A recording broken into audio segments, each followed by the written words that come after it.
ओला नारिયેરી ना झाड़ घना ऊंचा कीधा ए ओला नारिયેરી ना झाड़ घना ऊंचा कीधा ओला नारिયેરી ना झाड़ घना ऊंचा कीधा ओला नारिયેરી ना झाड़ घना ऊंचा कीधा एना त्रोफामा त्रण त्रण પડદા कीधा एना त्रोफामा त्रण त्रण પડદા कीधा एना त्रोफामा त्रण त्रण પડદા कीधा एना त्रोफामा त्रण त्रण પડદા कीधा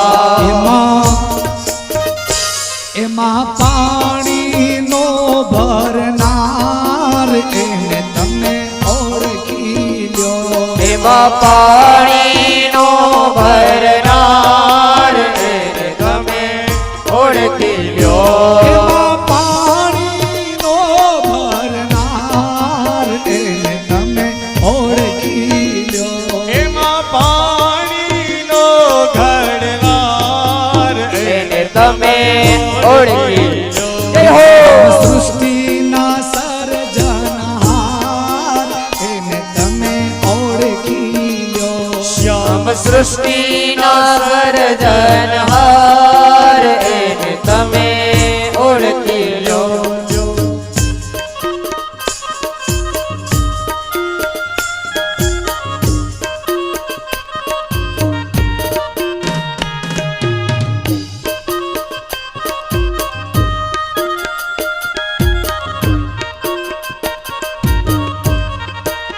जय द्वारिकाधीश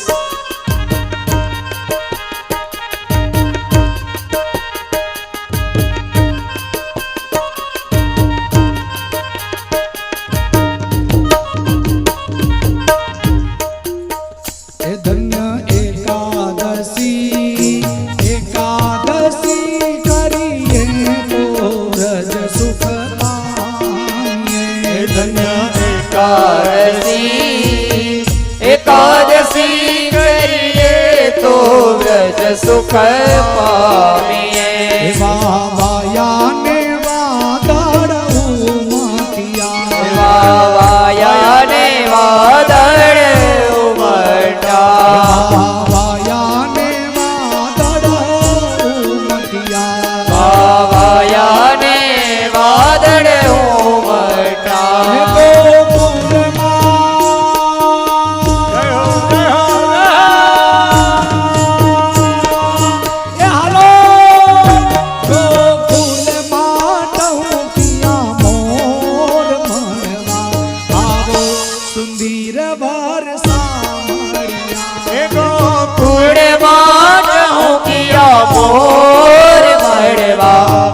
आवो सुंदर वर्षा मड़िया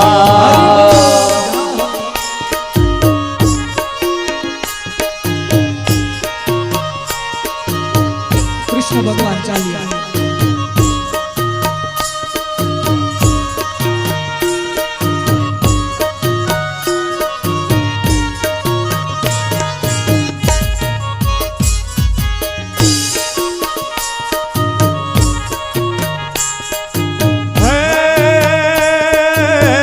दर्शन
મણિયા હોવે હોવે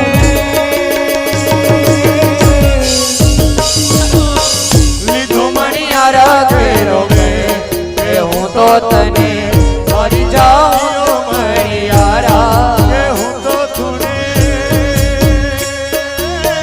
મારી નાખ્યો મણિયારા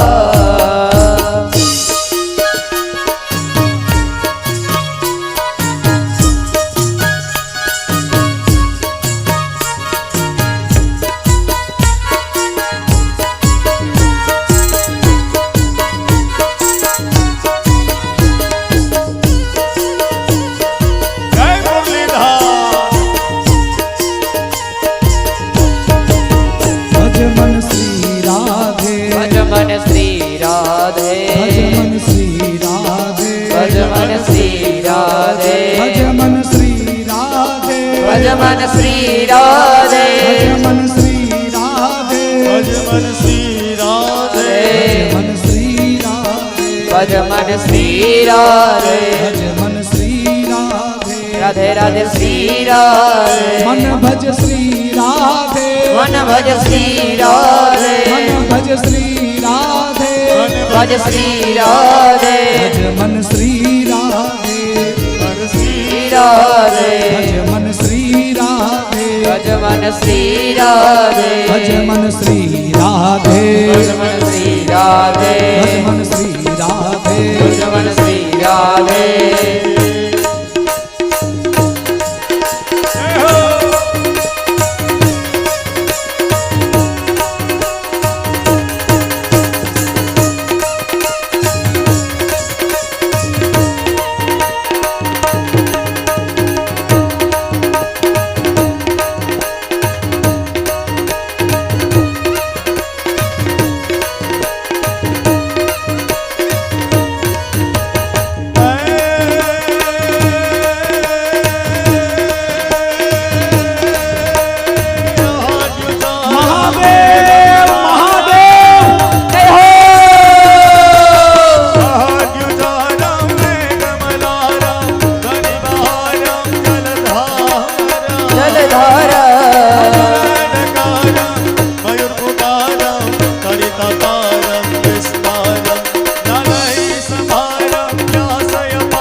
बोलो द्वारिकाधीश की जय। श्री शुक उवाच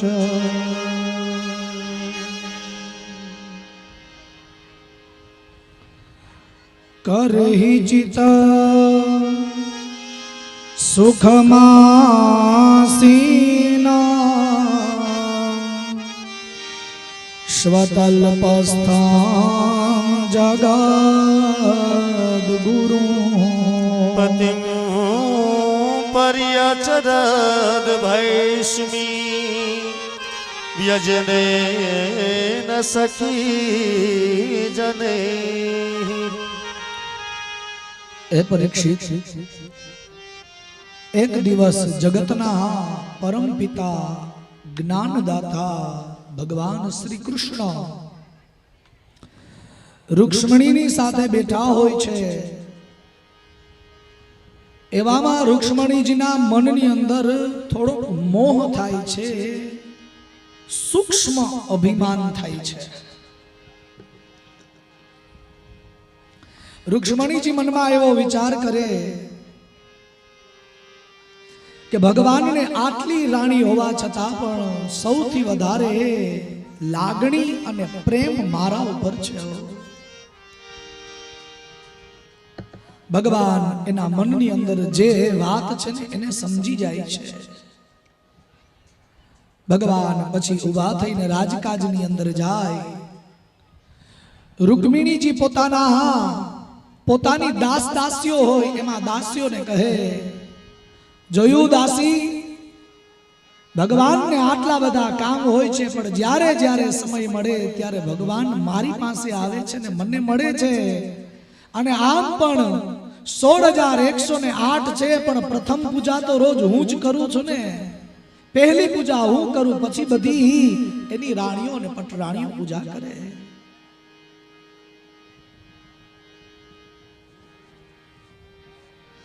પાછળની સાઈડમાં જગ્યા ન હોય તો અહીંયા ઘણી બધી જગ્યા છે, અહીંયા આવી શકે છે।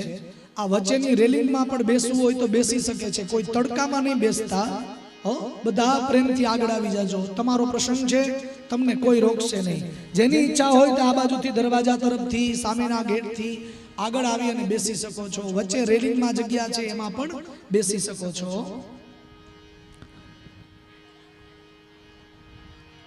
રાજપુત્રી સીતા ભૂપેર લોકપાલ વિભૂતિ महानुभावे श्रीमद्भी रूपोर्दार्य बलोर्जितैः। सूक्ष्म अभिमान आवे छे। बीजा दिवसे सवारे भगवान द्वारकाधीश रुक्मिणीजीने મળવા માટે આવે અને रुक्मिणीजी बाजूમાં બેસી અને કહે, હે વિદર્ભ રાજકુમારી, મેં એવું સાંભળ્યું હતું કે મારી પહેલા સગાઈ થયેલી હતી ક્યાં? रुक्मिणी કહે કે હા નાથ, મારી સગાઈ થયેલી હતી। શિશુપાલની સાથે જ તમારી સગાઈ થઈ હતી ને? रुक्मिणी કહે કે હા નાથ, પણ હવે શું? ભગવાન કહે કે ના ના, જો શિશુપાલ એ શક્તિશાળી છે। હે વિદર્ભ રાજકુમારી, અમે તો યદુવંશીઓ જરાસંધ જેવા રાજાઓના ડરના કારણે સમુદ્રની બાજુમાં નગરી બનાવીને રહીએ છીએ। અને તમને જો હજુ પણ મનમાં થોડોક રંજ હોય, હજુ પણ તમારા મનમાં થોડોક રંજ હોય તો હજુ પણ કાંઈ બગડી નથી ગયું। જો તમારે હજી વિદર્ભ દેશમાં પાછું જવું હોય તો અધાત્મનો રૂપા, હે દેવી, તમે તો કેવા સુંદર છો અને હું તો શ્યામ છું। તમારું કુળ પણ બહુ ઊંચું છે, તમારી ધન સંપત્તિ પણ બહુ ઊંચી છે. હે વિદર્ભ રાજકુમારી, મને તો એવું લાગે કે દેવર્ષિના મુખેથી વખાણ સાંભળી અને ઉતાવળમાં આવી અને તમે મને પત્ર મોકલી દીધો. હજી કાંઈ બગડી નથી ગયું હો. વિદર્ભ રાજકુમારીને એમ કહે કે જો જાવું હોય તો ચાલ, તમને હું વિદર્ભ દેશમાં પાછા મૂકી જાઉં. આમ કહ્યું અને રૂકમિણીજીની આંખમાંથી દડ દડ આંસુ પડવા માંડે છે. મોઢાનો રંગ બધો ઉતરી જાય છે, હાથના નખ એકદમ લાલ થઈ જાય છે અને ધ્રુજવા માંડે છે. રૂકમિણીને એમ થયું કે ભગવાન હવે મારો ત્યાગ કરી દેશે. ખાલી આવો વિચાર આવ્યો ને, રૂકમિણીજી મૂર્છિત થઈને સીધે સીધા પલંગ પરથી નીચે પડી જાય છે.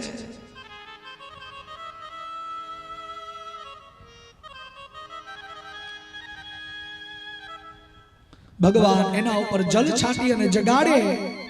કહે કે રાજકુમારી શું થયું? પીછીમાંથી આંસુ પડે છે અને કહે છે કે પ્રભુ, આજે આવા અપ્રિય શબ્દ શું કામ તમે બોલો છો? પ્રભુ, એતાવદુક્ત્વા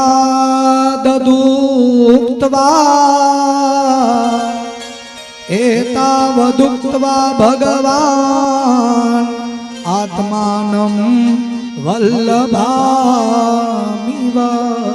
મન્યમાનાનમિશ્લેષાત તદ્દર્પગ્નમ ઉપારમાત. ભગવાનને કહે કે હે પ્રભુ, આવા અપ્રિય શબ્દો શું કામ બોલો છો? તમે મારો ત્યાગ કરવાના છો? કહ્યું નહીં નહીં રાજકુમારી, ખાલી હું તો તમારી સાથે વિનોદ કરું છું. રૂકમિણી કહે કે વિનોદમાં પણ પ્રભુ તમે ક્યારે એવી વાત નહીં કરતા, તમે મારો ત્યાગ નહીં કરતા. પ્રભુ, આજ પણ હું તમને એટલો જ પ્રેમ કરું છું. જ્યારે મેં તમને પત્ર લખ્યો ને મને જે પ્રેમ હતો ને, એટલો જ પ્રેમ પ્રભુ મને તમારા પ્રત્યે છે. તમારાથી મને કાંઈ નથી જોતું, તમે એક જ જોઈએ છે મને પ્રભુ.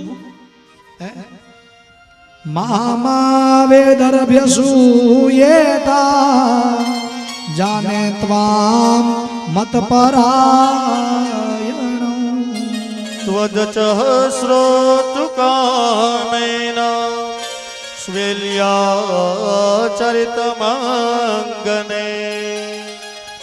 ત્યારબાદ ભગવાન રૂકમિણીને વિનોદ કરી અને મૌન થઈને ચાલતા થાય છે. રૂકમિણીજીનું જેટલું પણ અભિમાન હતું ને, બધું અભિમાન વયું જાય છે.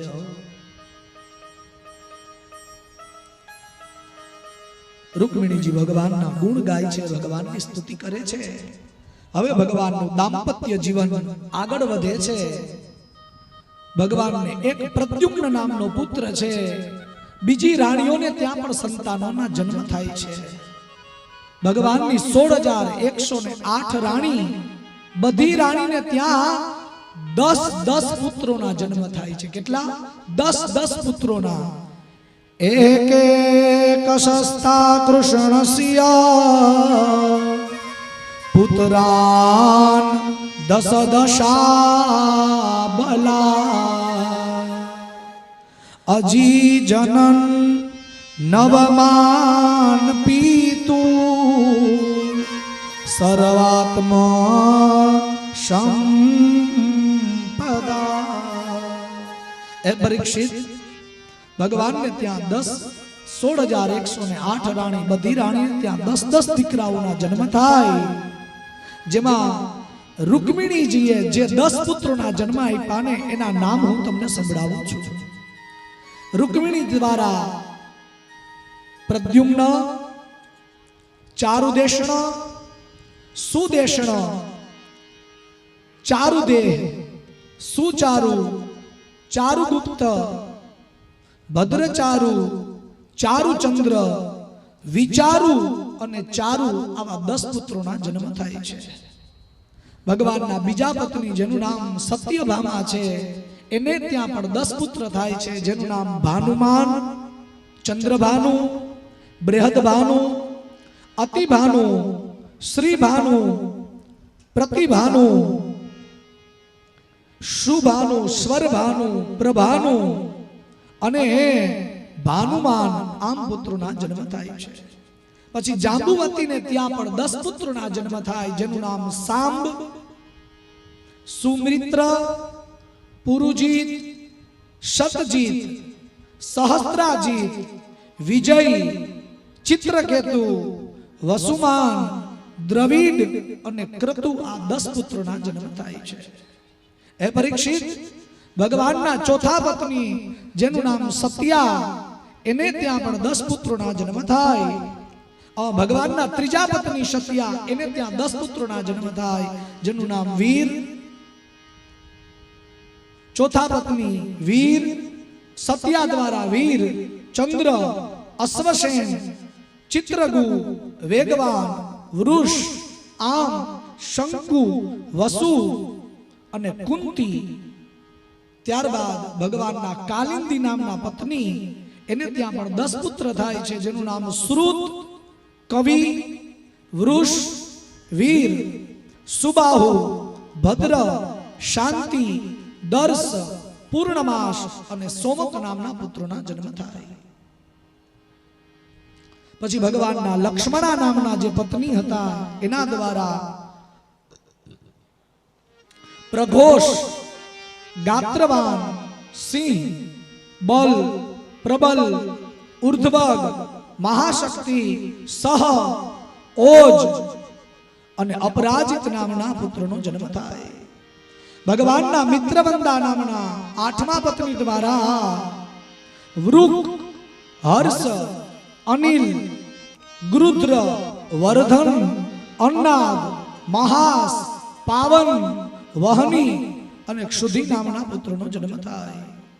ભગવાનના 7મા પત્ની જેનું નામ ભદ્રા, એને ત્યાં સંગ્રામજીત, બૃહદસેન, સૂર, પ્રહરણ, અરિજીત, જય, સુભદ્ર, વામ, આયુ અને સત્યક 8મા પત્નીના પુત્રનું નામ હું તમારી સામે લઈ ચૂક્યો છું.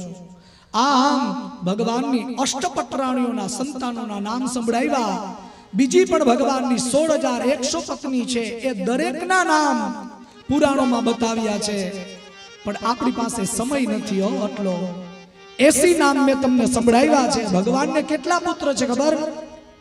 1,61,000 અને 80 પુત્રોના જન્મ થયા ભગવાનને ત્યાં.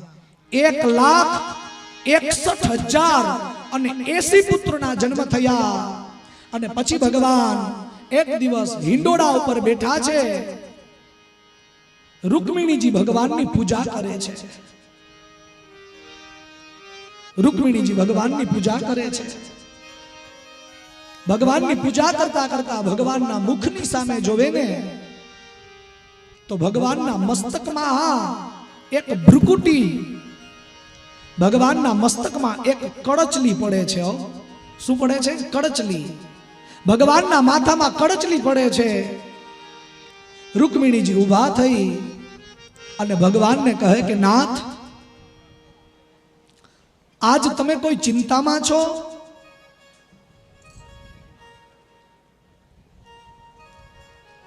રૂકમિણીજી કહે કે નાથ, તમે કોઈ ચિંતામાં છો?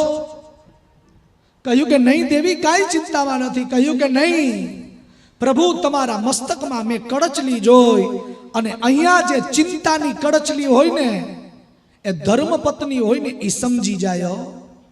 પોતાના સ્વામીનું મોઢું જોઈને એટલે ખબર પડી જાય કે આજ કંઈક તકલીફમાં છે. રૂકમિણીજીએ ભગવાનને કહ્યું, ભગવાન કઈ ચિંતામાં છો? ભગવાન કહે, દેવી બીજું તો કઈ ચિંતામાં નથી હું, બીજી તો કઈ ચિંતામાં હું નથી, પરંતુ ભગવાને મને આટલા બધા પુત્રોના જન્મ કરાવ્યા, પણ મારી ત્યાં કોઈ પુત્રીનો જન્મ નથી થયો. મારે ત્યાં કોઈ દીકરીનો જન્મ ન થયો. જો દીકરીનો જન્મ થયો હોત ને તો હું કન્યા દાન કરત. રૂકમિણીજી કહે છે, ભગવાન, એ પુત્રી પ્રાપ્તિ માટે આપણે શું કરવું પડે? શિવ મહાપુરાણની કથા તમે ક્યારેક સાંભળો તો એમાં કથા આવશે. ભગવાન પોતાની પત્ની રૂકમિણીને કહે કે દેવી, જો પુત્રી જોતી હોય ને તો આપણે તપસ્યા કરવા જવું પડે. રૂકમિણીજી કહે કે નાથ, તમે કહો એ પ્રમાણે અમે તમારી સાથે આવીએ.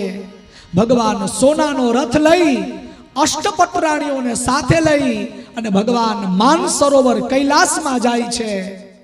ઉપમન્યુને મળે છે. ઉપમન્યુ દ્વારા વિદ્યા પ્રાપ્ત કરે અને ભગવાન ઉર્ધ્વ બાહુ નભદ્રષ્ટિ, ભગવાન દ્વારકાધીશ કૈલાસની કડકડતી ઠંડીમાં 6 મહિના સુધી ઊભું તપ કર્યો. ભગવાન પોતાના 2 હાથ અધર રાખ્યા, જમણા પગના અંગૂઠા ઉપર આખા શરીરનો વજન રાખી ઓમ નમઃ શિવાય, ઓમ નમઃ શિવાય, ઓમ નમઃ શિવાયના જપ કરી અને ભગવાને 6 મહિના સુધી તપ કર્યું. અને 6 મહિનાનું તપ પૂર્ણ થયું ત્યારે ભગવાન શિવજી પ્રસન્ન થયા. ભગવાને કહ્યું, વરમ બ્રુહી, દ્વારકાધીશ માગો વરદાન. ભગવાન શિવજીને કહે કે હે પ્રભુ, હે શિવજી, આપની કૃપાથી મારો વંશ આગળ વધ્યો છે, પરંતુ પ્રભુ મારે ત્યાં કોઈ પુત્રીનો જન્મ નથી થયો, મારે ત્યાં કોઈ દીકરીનો જન્મ નથી થયો. ભગવાન શિવજી એને 8 વરદાન આપે. કેટલા? 8 વરદાન આપે છે. ભગવાન શિવજી કહે, દ્વારકાધીશ, ઓછા સમયમાં તમારે ત્યાં પુત્રીનો જન્મ થશે અને એ પુત્રી કેવી હશે? રત્નમ જાયતે, રત્ન જેવું એનામાં તેજ હશે. દ્વારકાધીશ ભગવાન વરદાન લઈ અને પાછા દ્વારકામાં આવે. થોડો સમય વ્યતીત થાય, ભગવાનના પહેલા પત્ની જેનું નામ રૂકમિણી છે એ ગર્ભવતી બને. 9 મહિના પૂર્ણ થાય, 9 ઘડી અને 9 પડ પૂર્ણ થાય અને સુંદર મજાની કન્યાનો જન્મ આપે છે. સાહેબ, દીકરીનો જન્મ થાય ને ત્યારે દુંદુભી વાગે છે. કન્યાનો જન્મ થાય, પુષ્પની વૃષ્ટિઓ થાય, દેવાંગનાઓ નૃત્ય કરે ને ભગવાનનો જય ઘોષ થાય. બોલો શ્રી દ્વારિકાધીશ.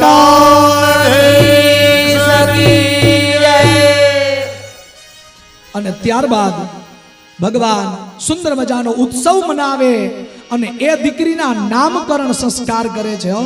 સારુદેશણા સુદેશણાશ્ચ તાસામ યામ 10 પુત્રાણામ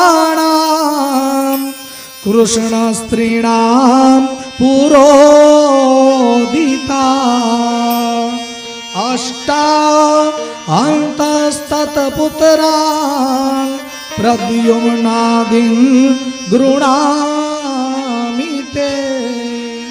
ભગવાનને ત્યાં એક દીકરીનો જન્મ થાય અને એ દીકરીનું નામ ચારુમતી પાડે છે. શું નામ પાડે છે? ચારુમતી. ભગવાન દ્વારકાધીશની પુત્રી એ ચારુમતી મોટી થાય એટલે કૃતવર્માના પુત્ર બલિ સાથે એના લગ્નનું નક્કી કરે.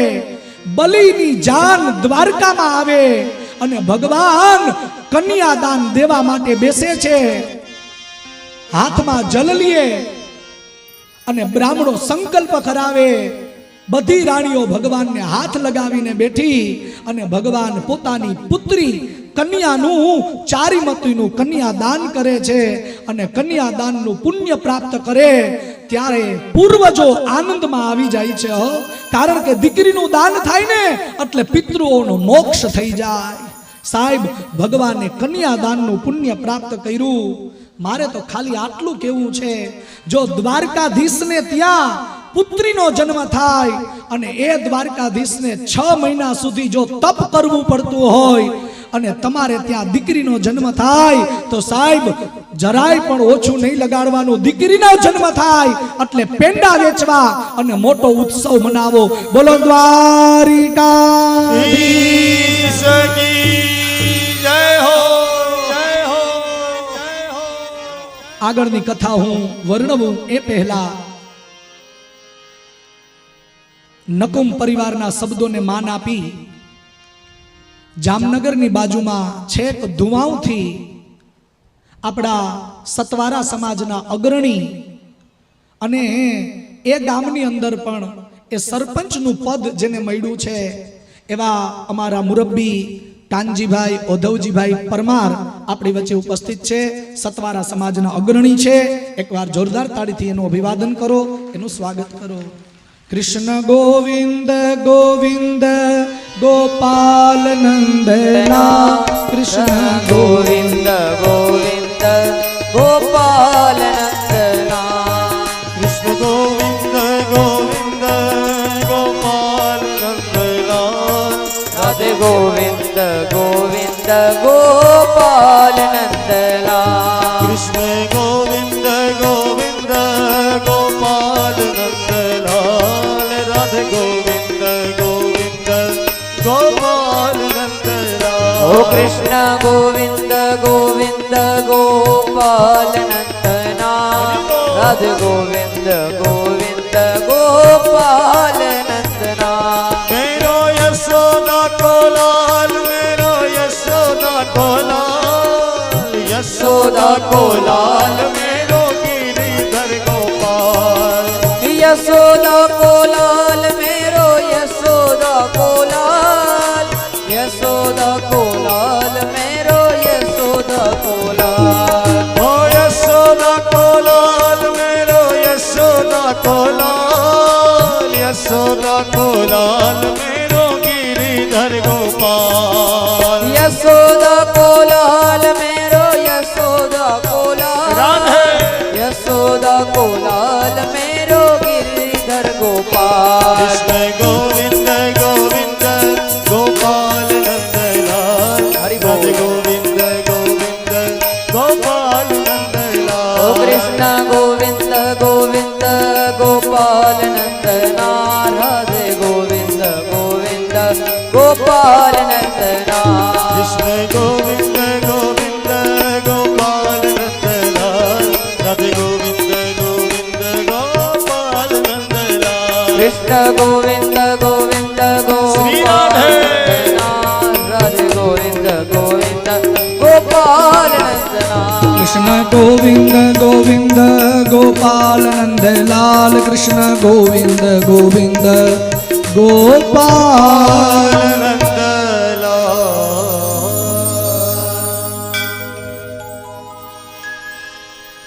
સુંદર મજાની કથાનું વર્ણન સુખદેવજી મહારાજ પરીક્ષિતની પાસે કરે છે. ભગવાનનો વંશ આગળ વધે છે એ કથા વર્ણવે અને પછી કહે છે, હે પરીક્ષિત, ભગવાનના પહેલા પત્ની જેનું નામ રૂકમિણી છે, એ રૂકમિણીના પ્રદ્યુમ્ન એના લગ્ન રતિ સાથે થાય છે અને એમને ત્યાં પ્રસંગ અનુરૂપ પ્રવચન કરતા હોય તો પ્રવચન તો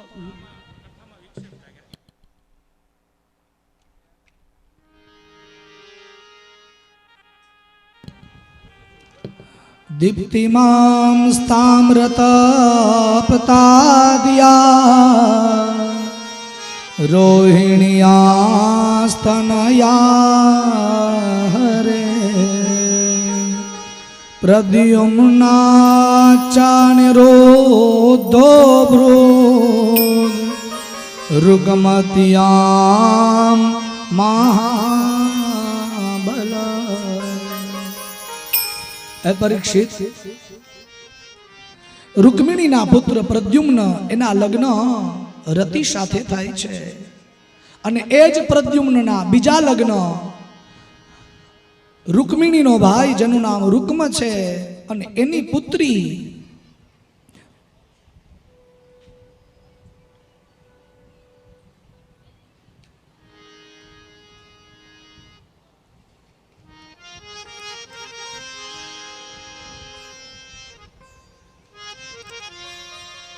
રૂકમવતી સાથે થાય છે. પ્રદ્યુમ્નના બીજા લગ્ન પોતાના સગા મામાની દીકરી રૂકમવતી સાથે થાય છે. હે પરીક્ષિત, આમ તો રૂકમ અને દ્વારિકાધીશ એકબીજાના વિરોધી હતા, પરંતુ રૂકમવતી રૂકમની પુત્રી રૂકમવતીના જ્યારે સ્વયંવર થતા હતા ત્યારે એ સ્વયંવરની અંદર પ્રદ્યુમ્નજી ગયા છે અને પ્રદ્યુમ્નજીએ આગળ ગયા એટલે સ્વયંવરમાં રૂકમવતીએ એના ગળામાં માળા પહેરાવી એટલે એના લગ્ન થયા. અને પછી એ પ્રદ્યુમ્નને ત્યાં અનિરુદ્ધ નામનો પુત્રનો જન્મ થાય છે. તસ્મિન 61મા અધ્યાયમાં 26મો શ્લોક. તસ્મિન અભ્યુદયે રાજન રૂક્મિણી રામ કેશવો રંભો જગટમ જગમોહ સાંબ પ્રદ્યુમ્ન કાદયઃ. અનિરુદ્ધના લગ્ન રોચના સાથે થાય છે. એ રોચના રૂકમની પૌત્રી થાય છે.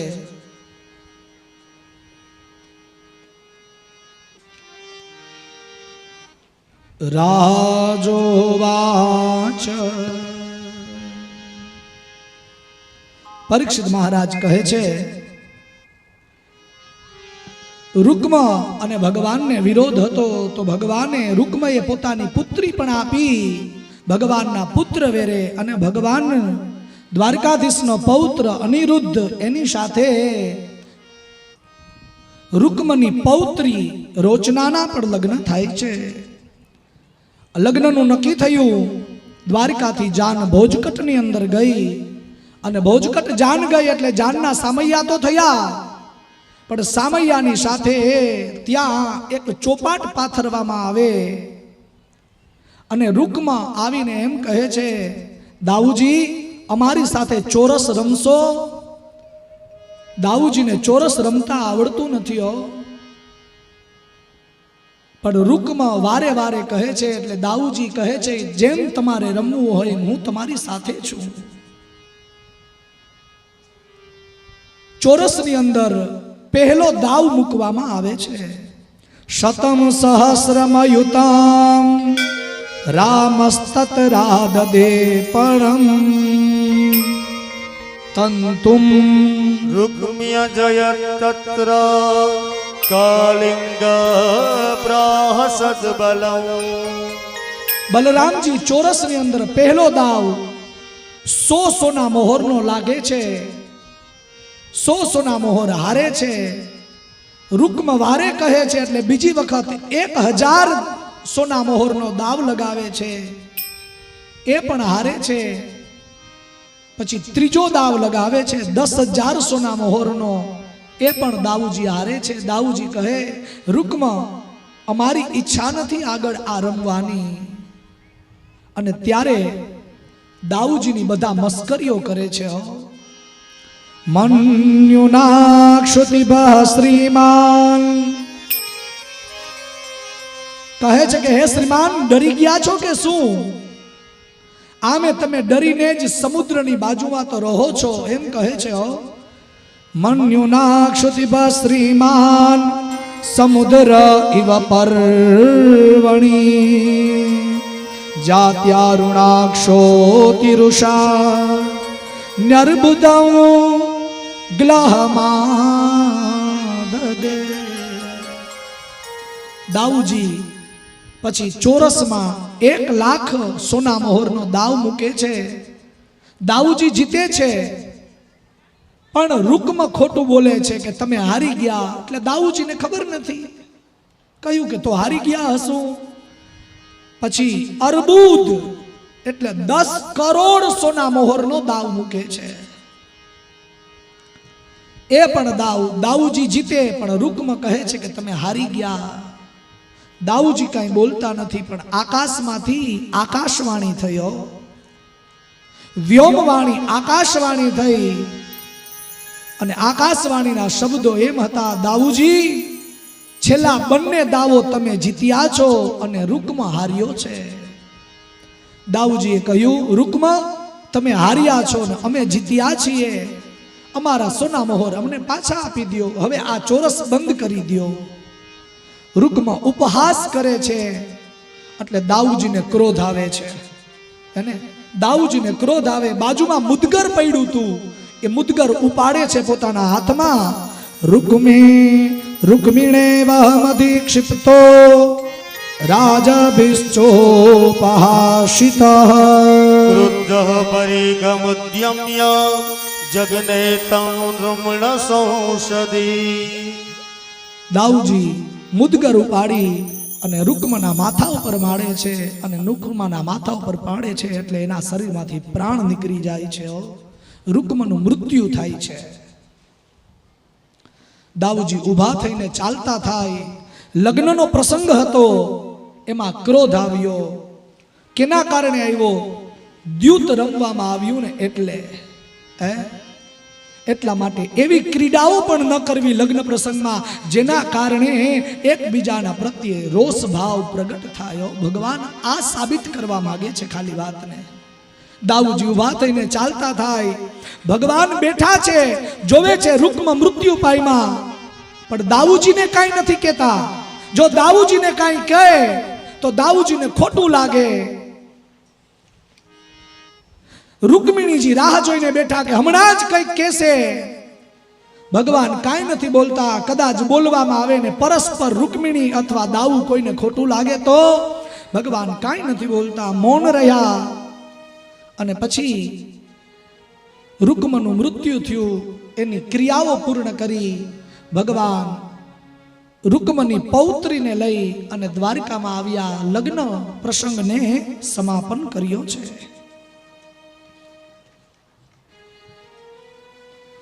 રાજોવાચ. પરીક્ષિત મહારાજ પ્રશ્ન કરે છે, મેં એવું સાંભળ્યું છે કે આ અનિરુદ્ધના બીજા લગ્ન પણ થયા છે. કહ્યું હા. પરીક્ષિત કહે, બાણસ્ય તનયા મૃષા મુતયે મે યદુત્તમ તત્ર યુદ્ધમ અભૂતઘોરમ હરિશંકરયોર્મહાત. પરીક્ષિત કહે છે કે મેં સાંભળ્યું છે કે અનિરુદ્ધના બીજા લગ્ન પણ થયા છે બાણાસુરની પુત્રી સાથે. સુખદેવજી મહારાજ કહે છે કે સાંભળ, એ કથા પણ હું કહું છું. હે પરીક્ષિત, બલિરાજાને 100 પુત્ર હતા. જેની પાસે ભગવાન આવી વામન રૂપે ભિક્ષા માગી ગયા, એ બલિનો સૌથી મોટો પુત્ર, એનું નામ બાણાસુર હતું. બાણાસુર શિવનો પરમ ભક્ત હતો. ભગવાન શિવજીને હંમેશા માટે યાદ કરતો, એની પૂજા અને અભિષેક કરતો. એક દિવસ ભગવાનની પૂજા કરતા હતા ને ત્યારે ભગવાન શિવ સ્વયં એ બાણાસુરની જે લિંગ હતી ને એ લિંગ પૂજામાં ભગવાન શિવ સ્વયં આવી અને તાંડવ રમવા માંડ્યા. અને બાણાસુરને દર્શન થાય છે શિવલિંગમાં ભગવાનના. એટલે બાણાસુર પોતાના 1000 બાહુ દ્વારા, એની પાસે 1000 ભુજા છે, પોતાની 1000 ભુજા દ્વારા વાજિંત્રો વગાડે છે, વાજા વગાડે છે, મૃદંગ વગાડે છે. અને 1000 હાથથી જ્યારે મૃદંગ વગાડ્યું ને ત્યારે ભગવાન શિવ પ્રસન્ન થઈ ગયા અને ભગવાન શિવ તાંડવ રમવા માંડ્યા. જટાટવી ગલજવલ પ્રવાહ પાવિત સ્થલે કલેવલમ્ય લંબિતા ભુજંગ તુંગ માલિકા ગમર્વયમ ચકાર જંગતાંડવમ તનોતુ ન શિવ શિવમ. જટાકટા સંભ્રભમ પ્રભમ નિલિમ્પ નિર્જરી વિનોલ વીચી વલ્લરી વિરાજમાન મૂર્ધની. ગદ્દ ગદ્દ ગજવલ લલાટ પટ્ટ પાવકે કિશોર ચંદ્રશેખર રતિ પ્રતીક્ષણ. મૃત્યુંજય મહાદેવ ત્રાહિ મામ શરણાગતં. જન્મ મૃત્યુ વ્યાધિ પીડિતો ગણવદનૈ ભગવાન સર્વભૂતેશા બાણાસુર ભગવાન શિવની સ્તુતિ કરે છે હો. ભગવાન સર્વભૂતેષુ હે ભગવાન શિવ આ જગતના દરેકના હૃદયમાં તમે વાસ કરો છો. હે સર્વભૂતેષુ શરણ્યો ભક્તવત્સલા વરેણ ચાંદયામાસ સતમ વરે પુરાદિપા. ભગવાનની સ્તુતિ કરે છે. ભગવાન શિવ લિંગમાંથી પ્રગટ થાય છે જ્યોતિ સ્વરૂપે અને બાણાસુરને કહે કે બાણાસુર જે જોતું હોય તે વરદાન માગ. બાણાસુર કહે છે કે ભગવાન તમે રોજ માટે મારી રક્ષા કરો, મારા નગરીની રક્ષા કરો અને મારા વંશની રક્ષા કરો એવું હું વરદાન માગું છું. ભગવાન ત્યારથી શિવજી બાણાસુરના દ્વાર પાસે ઊભે છે. એક દિવસ બાણાસુરની પુત્રી જેનું નામ ઉષા છે એ ઉષા નિંદ્રા અવસ્થામાં સ્વપ્નમાં એક રાજકુમારને જોવે અને એ રાજકુમારની સાથે લગ્ન કરે છે. સવારે વહેલી ઉઠે, જાગતાની સાથે એકદમ શરમાતી હોય એટલે બાણાસુરના મંત્રી જેનું નામ છે કુભાંડ, કુભાંડની પુત્રી ચિત્રલેખા એ ઉષા પાસે આવીને કહે ઉષા આમ સવારની સાથે જાગતાની સાથે શું કામ શરમા છો? અલગ અલગ વિનોદયુક્ત ચેષ્ટાઓ બતાવો છો. ઉષા કહે ચિત્રલેખા આજે સ્વપ્નમાં મેં એક રાજકુમાર જોયો અને એ રાજકુમારની સાથે મેં લગ્ન કર્યા. કહ્યું એવા સ્વપ્ન તો ચાલુ જ હોય, યુવાની આવે એટલે એવા સપનો આવે. કહ્યું કે નહીં, મને પાર્વતીજીના આશીર્વાદ છે, મને સ્વપ્નમાં પણ કોઈ પુરુષ ન આવી શકે અને મને પાર્વતીજીએ કહેલું છે કે જે પુરુષ તને સ્વપ્નમાં દેખાશે ને એની સાથે જ તારા લગ્ન થશે. ચિત્રલેખાએ કહ્યું ઉષા હું ચિત્ર બતાવું છું, હું ચિત્ર બનાવું, જો ક્યાં રાજકુમારની સાથે તે લગ્ન કર્યા છે સ્વપ્ન અવસ્થામાં એ મને કહે. વ્યસનૌ તે પકર્ષામિ ત્રૈલોક્યામ યદિ ભાવ્યતે તમોનસ્યેન રમ્યસ્તે મનોહરતા તમાદિશા. ચિત્રલેખાએ અનેક રાજાઓના ચિત્ર બનાવ્યા, દેવતાઓના ચિત્ર બનાવ્યા, ગંધર્વો, સર્પો, સિદ્ધો, ચારણો અને રાજાઓના ચિત્ર બનાવ્યા, પણ કહ્યું કે આ નથી. પછી વૃષણી વંશની અંદર યદુવંશ એમાં વસુદેવજીના ચિત્ર બનાવે છે, સુરસેનના ચિત્ર બનાવે છે. સુરસેન ભગવાન દ્વારકાધીશના દાદાજી સુરસેનનું ચિત્ર બનાવે, પછી વસુદેવજીનું ચિત્ર બનાવે, પછી દ્વારકાધીશનું ચિત્ર બનાવે. ત્યારે ઉષા કહે આ નથી પણ આના જેવા લાગે છે. પછી પ્રદ્યુમ્નનું ચિત્ર બનાવે, કહ્યું આ પણ નથી પણ આના જેવા લાગે છે. અને પછી અનિરુદ્ધ કુમારનું ચિત્ર બનાવે અને અનિરુદ્ધ કુમારનું ચિત્ર બનાવે એટલે સીધે સીધી ઉષા જમીન તરફ જોઈ અને પોતાના નખથી જમીનને ખોતરવા માંડે છે. એટલે ચિત્રલેખા કહે કે આજ રાજકુમાર છે? કહ્યું હા, આજ મારા પ્રાણવલ્લભ છે. રાત્રિનો સમય થાય ત્યારે ચિત્રલેખા દ્વારકાની અંદર જાય છે. ચિત્રલેખા તમાજ્ઞાય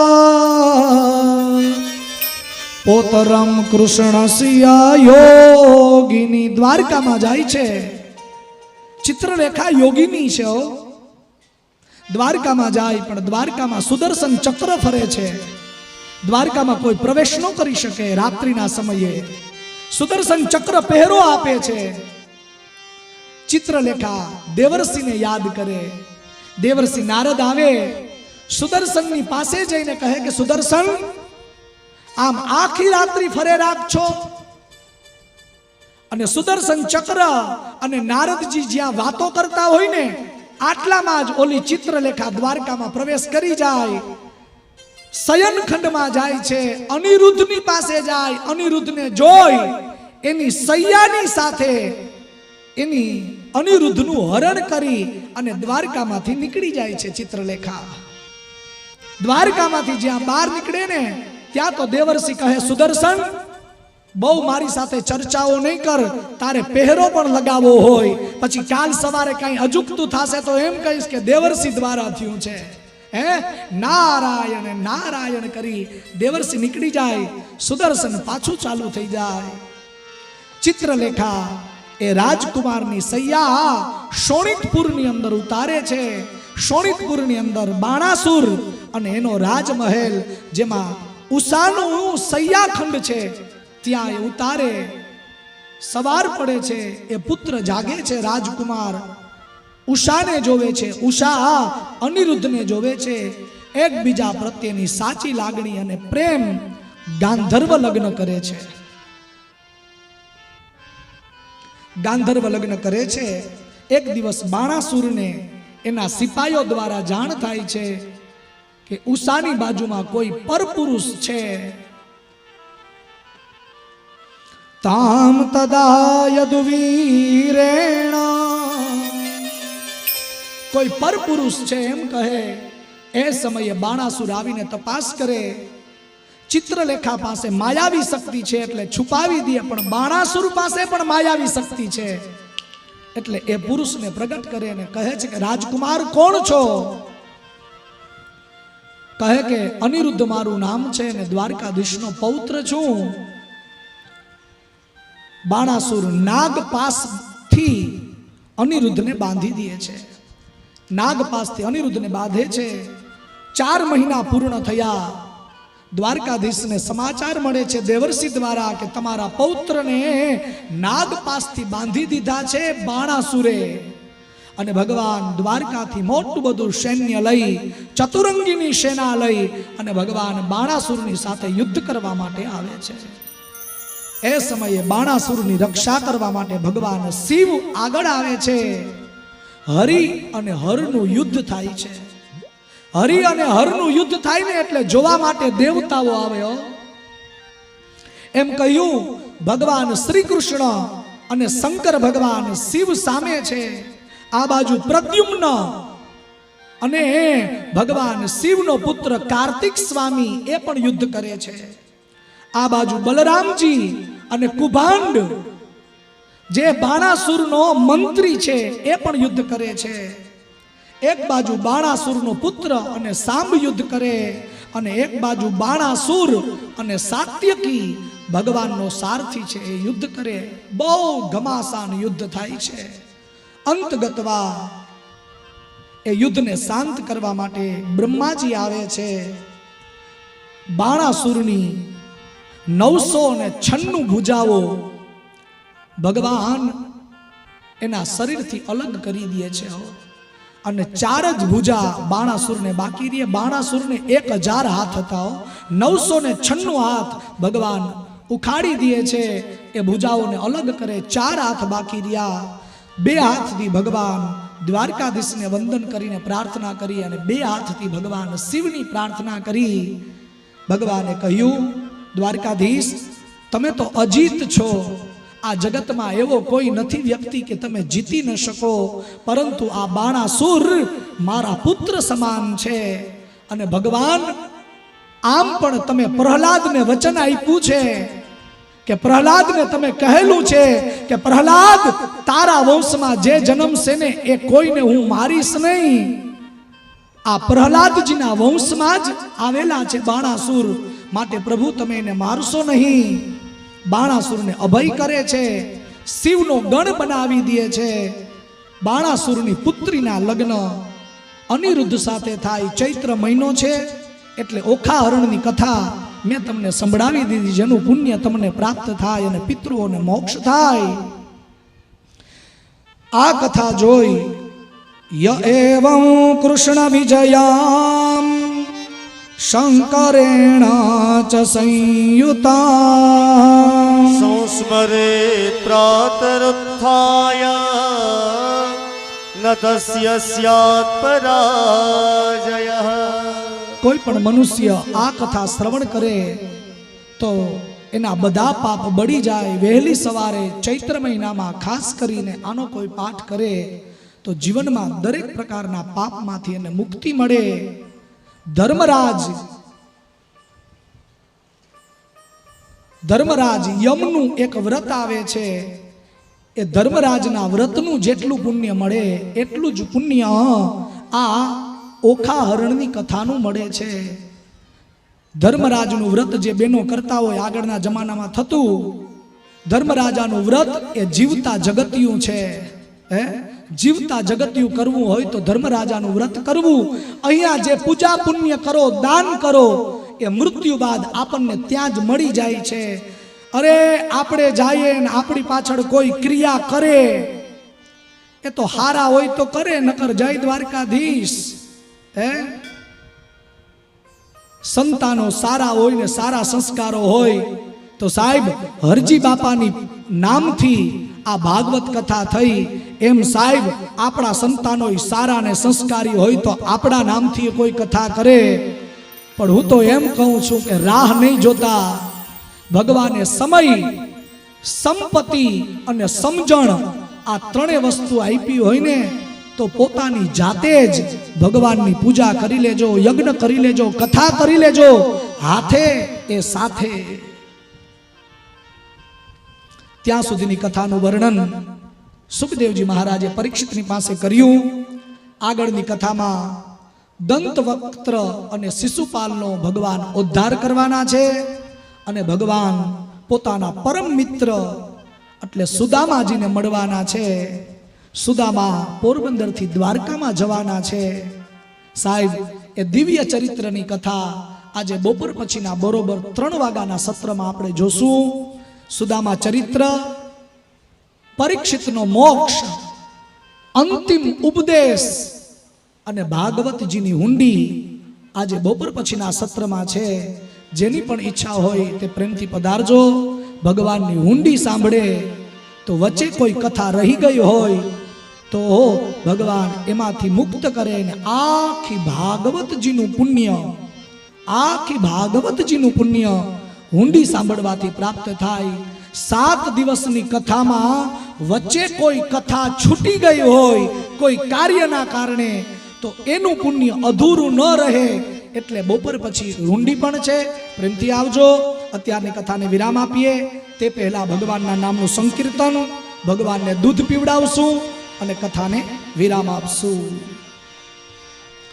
અત્રે ઉપસ્થિત ભાઈઓ, બહેનો, વડીલો અને મહેમાનો આ દરેકને નકુમ પરિવાર, હરજી બાપાના 3 પુત્ર પરિવાર વતી વિનંતી કરું છું કે બધા ભોજન રૂપી પ્રસાદી લઈને જ અહીંયાથી જજો.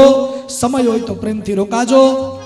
હરજી બાપાનો પરિવાર, નકુમ પરિવાર જે પણ હોય એકવાર ઊભા થઈ 2 હાથ જોડી અને બધાઈને કહો કે પ્રેમથી ભોજન રૂપી પ્રસાદી લઈને જ જજો.